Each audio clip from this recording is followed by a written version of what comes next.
हा सर, आपण जिल्हाधिकारी कार्यालयासमोर इथे महाधरणे आंदोलन सुरू केलेलं आहे. काय मागणी होती, कोणत्या मागणीच्या अनुषंगाने आपण महाधरणे आंदोलन सुरू केलं आहे? काय मौजे दही कळंबा तालुका कंधार जिल्हा नांदेड या गावामध्ये गावचे उपसरपंच सन्माननीय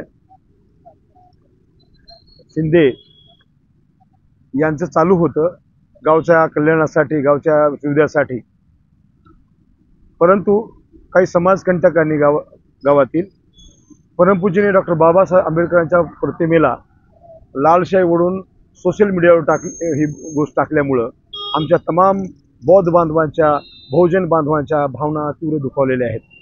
आणि त्या अनुषंगाने आम्ही Republic party of India Khobragade पक्षाचा महाराष्ट्र प्रमुख या नात्यानं मी शासनाचा लक्षवेध करण्यासाठी आणि त्यांच्यावर ॲट्रॉसिटी जे लोक असे महापुरुषाचा फोटो व्हायरल केले चुकीच्या माध्यमातून, त्यांच्यावर ॲट्रॉसिटी ॲक्टनुसार गुन्हा दाखल व्हावा या प्रमुख मागणीसाठी आम्ही नांदेडच्या कलेक्टर ऑफिससमोर आम्ही बेमुदत धरण्यात धरलेलं आहे.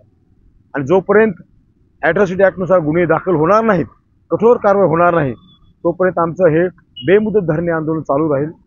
आणि दुसरा विषय असा आहे की ज्या गावामध्ये बाबासाहेबांचा अपमान करण्याचा प्रयत्न केला, त्याच मौजे दही कळंबा या गावामध्ये परमपूजनीय डॉक्टर बाबासाहेब आंबेडकरांच्या स्मारकाचे भव्य दिव्य स्मारक व्हावं आणि थाटा माटा ते उभा करण्याचा प्रयत्न संकल्प आज तमाम भीम सैनिकांनी, बौद्ध बांधवांनी, सर्वांनी आज निर्णय घेतलेला बांधवांनो.